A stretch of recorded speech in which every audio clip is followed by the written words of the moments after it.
Ohm's law के अंदर जो आता है रजिस्टर क्या होता है, प्रतिरोध क्या होता है। प्रतिरोध क्या होता है, जैसे आप समझो आपने इधर से एक तरफ से क्या है बहुत सारा पानी आ रहा है, उस पानी को रोकने के लिए आपने वहां पर कुछ ईंट या पत्थर लगा दिए हैं, तो पानी का बहाव उधर उस तरफ बहुत ज्यादा था, आपको जितनी नीड्स है आप उतना पानी रोक पा रहे हो, आपको उतना पानी जितना चाहिए पानी उसके लिए आप क्या करोगे, उसमें कोई बाधा इकट्ठी करोगे, यानी ईंट पत्थर रख दोगे तो उससे क्या पानी का बहाव क्या हो जाएगा, रुक जाएगा। मतलब प्रतिरोध क्या करता है, प्रतिरोध ये करता है कि वोल्टेज जितनी तरह से वो फ्लो होके आ रहा है और प्रतिरोध अगर लगा दिया, रेजिस्टेंस बीच में लग गया है, तो यानी वो उसको कम कर देगा और जितना आपको जरूरत है उतनी आप इलेक्ट्रिसिटी वहां से ले लोगे और अपना काम चला लोगे। मतलब प्रतिरोध क्या करता है, अपने जो पथ होता है, रास्ता होता है, उसको क्या करता है, रुकावट प्रतिरोध करता है। मतलब प्रतिरोध मतलब रुकावट पैदा करता है वो, ठीक है। तो देखो प्रतिरोध का मात्रक क्या होगा, पहला क्वेश्चन तो ये बनेगा, प्रतिरोध का ऐसा यूनिट क्या होता है, रेजिस्टेंस का ऐसा यूनिट क्या होता है, रेजिस्टेंस का वो होता है ओम, ठीक है। ये ग्रीक भाषा का शब्द है ओम, ठीक है। क्या होता है, किसी चालक, चालक मतलब कंडक्टर, कंडक्टर लाइक सिल्वर का वायर हो गया, कॉपर का वायर हो गया, सोने का है, तांबे का है, और तुम्हारा चांदी का वायर हो गया, जिसका भी जो है मेटल जो होना चाहिए, कंडक्टर होना चाहिए जिसमें इलेक्ट्रॉन फ्लो हो सके, ठीक है। तो किसी चालक का यह गुण है, मतलब सब चालक का ये प्रॉपर्टी उनके पास होती है कि वह अपने में प्रवाहित होने वाले आवेश, मैंने बोला था चार्ज, और चार्ज क्या होता है बताओ, चार्ज क्या होता है, चार्ज होता है कि एक आवेश में कितने इलेक्ट्रॉन होते हैं। तो एक आवेश में कितने इलेक्ट्रॉन होते हैं, 6 गुणा 10 की पावर 18 इलेक्ट्रॉन, इतने इलेक्ट्रॉन होते हैं आवेश में।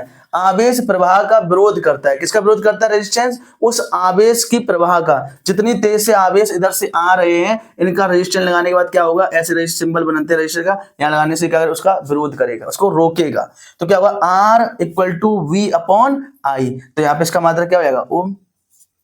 दूसरा क्वेश्चन समझो, यहां से इंपॉर्टेंट है कि किसी प्रतिरोधक से प्रवाहित होने वाली धारा उसके प्रतिरोध के व्युत्क्रमानुपाती होती है। मतलब क्या होती है, जो भी उससे जो करंट बहेगा, जो उसमें क्या है, जो धारा बहेगी, जो सर्किट में धारा बहेगी, किससे, रजिस्टर से धारा बहेगी, उसका वो क्या होता है, व्युत्क्रमानुपाती होता है।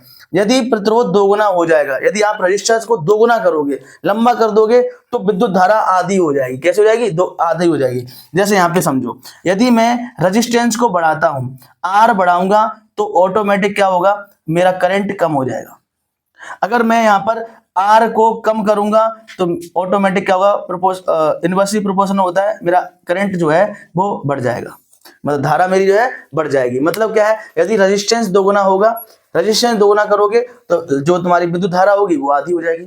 समझा गया। तो रजिस्टर के इफेक्ट पता होंगे। अब रजिस्टर के क्वेश्चन कुछ बनते हैं, जैसे रेजिस्टेंस को सीरीज क्रम में जोड़ देते हैं, सीरीज क्रम में जोड़ देगा रजिस्टर, फिर पैरेलल में जोड़ देगा, फिर उसमें से वोल्टेज निकलवाएगा, फिर उसमें से करंट निकलवाएगा, सर्किट देखिए निकलवाता है। तो ग्रुप डी के लिए बहुत इंपॉर्टेंट है साइंस का पढ़ना। और सबसे ज्यादा रेलवे में जो पूछी जाती है वो इलेक्ट्रिसिटी पूछी जाती है। इलेक्ट्रिसिटी से 5-6 क्वेश्चन बनेंगे, रजिस्टेंस से ही आपको 2-3 क्वेश्चन मिल जाएंगे जाके, तो याद रखना, ठीक है। यदि प्रतिरोध दोगुना हो जाएगा तो विद्युत धारा कैसी होगी, आधी होगी। अपना प्रैक्टिकल समझो, और तार तुम्हारा छोटा था, तार छोटा था तुम्हारा, अब तुमने तार की दोगुना लंबाई बढ़ा दी है, तो करंट भी तो आधा हो जाएगा वहां तक जाने के लिए। आपको करंट की पावर भी चाहिए होगी ना। जैसे आप बैटरी ले लो, छोटी सी बैटरी उठा लो, आप 9 वोल्ट की बैटरी आती है, 9 वोल्ट की बैटरी में बल्ब लगाएंगे हम, छोटा सा दूर तक बल्ब जाएगा, तो वहां तक वो पहुंच नहीं पाएगा। अब उसकी लंबाई बढ़ा दो तुम, तो उसमें क्या, उसमें लॉसेस आ गए, उसमें वो क्या करंट पहुंचेगा, 9 वोल्ट का नहीं पहुंचेगा, एक लिमिटेड एरिया तक रहेगा।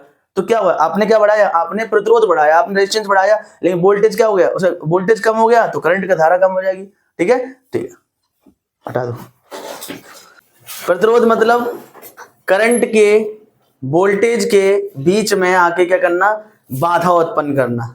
बाधा तो आप जानते ही होंगे, कितनी चीजें जो हैं हमारी जिंदगी में बाधा होती हैं, वो सब किसका काम करती हैं, प्रतिरोध का काम करती हैं। ठीक है, तो हम देखेंगे प्रतिरोध क्या होता है। अभी हम पीछे क्या पढ़ चुके हैं, वोल्टेज हमने देख लिया है, करंट हमने देख लिया है, ओम्स लॉ हमने देख लिया है। एनसीईआरटी डाटा से ही हम कहीं से ज्यादा चीजें उठा के नहीं ऐड करेंगे, सिर्फ एनसीईआरटी पर ही चर्चा होगी, क्योंकि रेलवे मतलब एनसीईआरटी। ठीक है, ध्यान दो इधर। रेजिस्टेंस, रेजिस्टेंस का मात्रक क्या होता है दोस्तों, ओम। क्या होता है रेजिस्टेंस का मात्रक, ओम होता है। अगर इसका फॉर्मूला पूछा जाए तो क्या होगा, V/I = R। ये है V/I = R। ये चीज जो है हम बाद में, ये गेम की तरह हम खेलेंगे इसको, और यहां से बहुत सारे क्वेश्चन आपको एग्जाम में मिलेंगे। ठीक है, देखो पहला क्वेश्चन क्या बनेगा यहां से, जब तार की लंबाई दोगुनी की जाती है तब एमीटर में आने वाला मान आधा हो जाता है। जब तार की लंबाई क्या करी जाएगी, दोगुनी कर दी जाएगी, तो एमीटर में जो वैल्यू दिखाया जाएगा वो क्या हो जाएगा, कम हो जाएगा। और फिर दूसरा पॉइंट क्या है, जब सर्किट में मतलब उसी परिपथ में जब समान लंबाई का मोटा तार जोड़ा जाएगा तो एमीटर में आने वाला जो मान जो होगा वो क्या होगा, बढ़ जाएगा।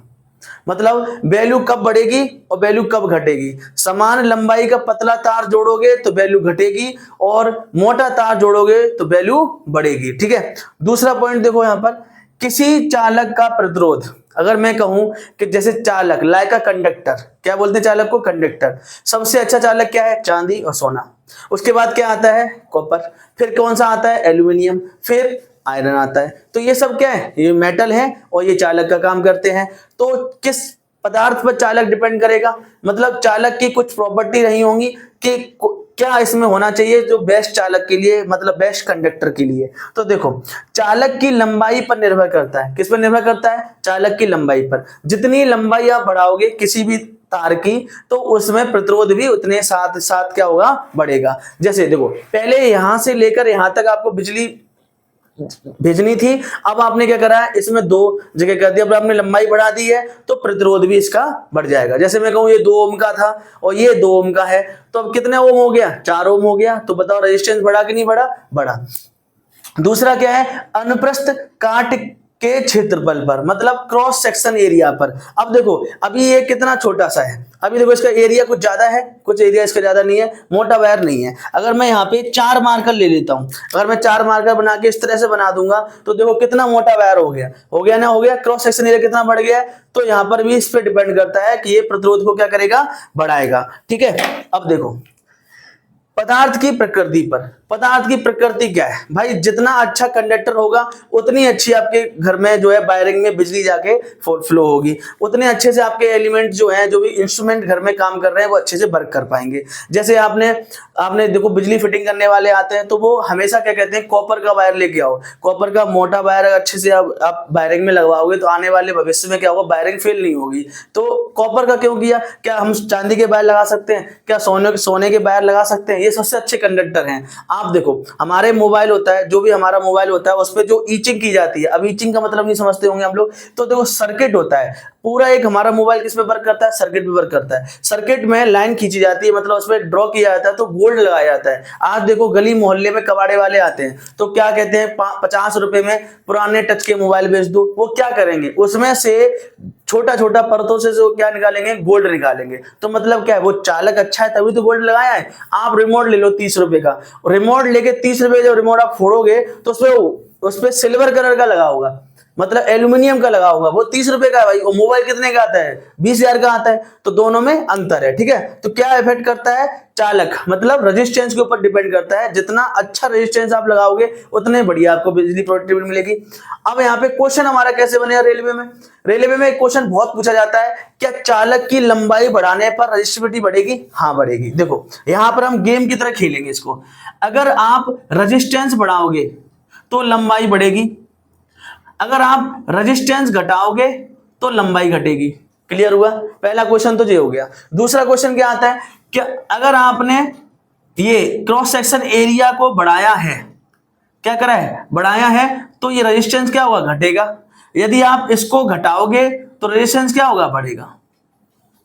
ठीक है, ये व्युत्क्रमानुपाती होता है। अब यहाँ पे देखो करंट और वोल्टेज के लिए है, अगर मैं रेजिस्टेंस को बढ़ाता हूं तो करंट क्या होगा, करंट जो है कम हो जाएगा। अगर मैं रेजिस्टेंस को घटाता हूं तो करंट क्या हो जाएगा, बढ़ जाएगा।